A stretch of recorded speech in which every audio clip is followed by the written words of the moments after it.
मराठ्यांची मोगलांविरुद्ध झालेली एक इतिहास प्रसिद्ध लढाई.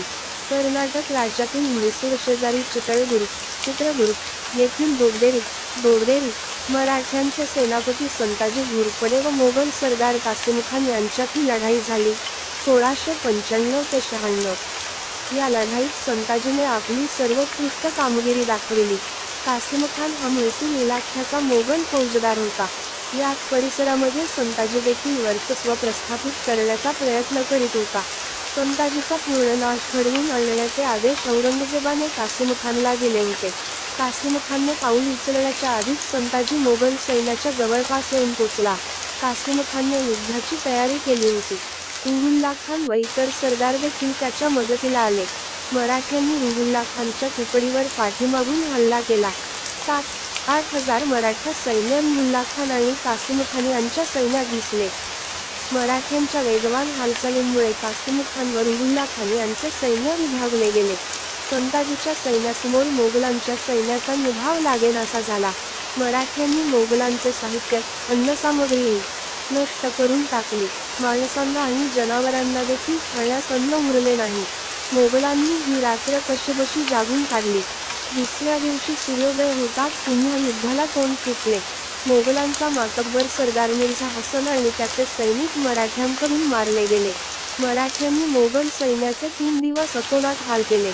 यामुळे कासिमखानने माघार घेऊन दोगदेरी किल्ल्यात तळ ठोकला. पाठलाग करत पाठोपाठ मराठे देखील दोगदेरीला पोचले. मोगलांना दोगदेरीच्या गढीत तात्पुरता आसरा मिळाला. संताजीने मराठी सैन्याचे 3 भाग केले. एक तुकडी मोगलांचे तंबू, राहुट्या व इतर सामानसुमान लुटण्यास पाठविली.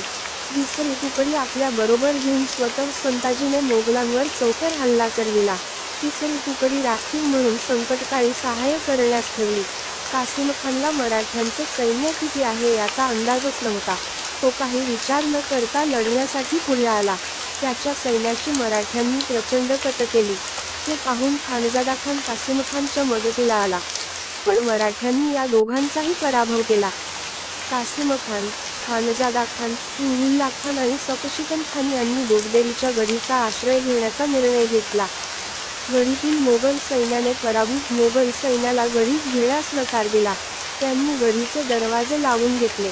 कासिमखान, खानजादा खान, रुहुल्ला खान आणि सफशिकन खान यांनी मोठ्या कष्टाने गढीत प्रवेश केला. दोगदेरीच्या गढीच्या शेजारी तलाव होता. तेथे आपला तळ ठोकून मराठ्यांनी मोगलांचे पाणी तोडले. संताजीने मोठ्या फौजेनिशी गढीला वेढा देऊन मोगल सैन्याला आत कोंडले. गढीत साठा करून ठेवलेले धान्य कासिमखानने मोगल सैन्यात वाटून टाकले. धान्य संपल्यावर सैन्यातील लोकांनी प्राणी मारून खायला सुरुवात केली. मराठ्यांवरील परतीच्या हल्ल्याने गढीतील मोगलांचा दारुगोळा संपला. प्राणी मृत पावले, रोगराई पसरली आणि मोगल सैन्याची दुर्दशा झाली. मोगल सैन्याकडे पैसा मात्र भरपूर राहिला होता. मराठ्यांनी याचा फायदा घेण्याचे ठरविले. अन्नधान्य घेऊन मराठे गढीच्या भिंतीपर्यंत जात व मोगल सैन्याला चढ्या भावाने अन्नधान्य विकत असत. गढीतील लोक रुपयांच्या पुऱ्या तटावरून खाली सोडत आणि खाण्याच्या वस्तूंवर ओढून घेत होते. काही अभ्यासकांच्या मते मोगल सरदार कासिमखान याला अफूचे व्यसन होते. गढीत कोंडला गेल्याने त्यास अफ मिळाली नाही. शिवाय पराजयाचा तीव्र संताप त्याला झाला होता. त्यातच त्याचा मृत्यू झाला. मराठ्यांनी जोरदार हल्ला चढवून गढीचा एक बुरुज उखडून टाकला. आपला जीव देखील वाचणार नाही हे मोगलांच्या लक्षात आल्यावर त्यांनी मराठ्यांसमोर गुडघे टेकले. रुहुल्ला खान आणि इतर सरदारांनी तडजोडीची बोलणी करण्यास सुरुवात केली.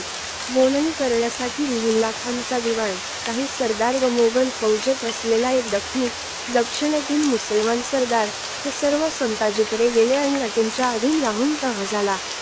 कासिमखानचे हत्ती, घोडे, जडजवाहीर, नगद, सोनेनाणी अशी सर्व संपत्ती संताजीला द्यावी लागली. मोगलांनी सर्व सरदारांवर मिळून 2 लाख म्हणजे 7 लाख रुपये द्यावे व रक्कम वसूल होईपर्यंत सरदारांनी त्यांचे आप्त किंवा मातब्बर माणसे ओलीस ठेवावीत असे ठरले. तह झाल्यानंतर मराठ्यांनी गढीत कोंडलेल्या मोगल सैन्याला अभय दिले. त्यांना भाकरी आणि पाणी पुरविले. या लढाईत मोगलांनी त्यांची प्रतिष्ठा आणि सर्वस्व गमावले होते, तर संताजीने त्याच्या कारकिर्दीवर कळस चढविला होता.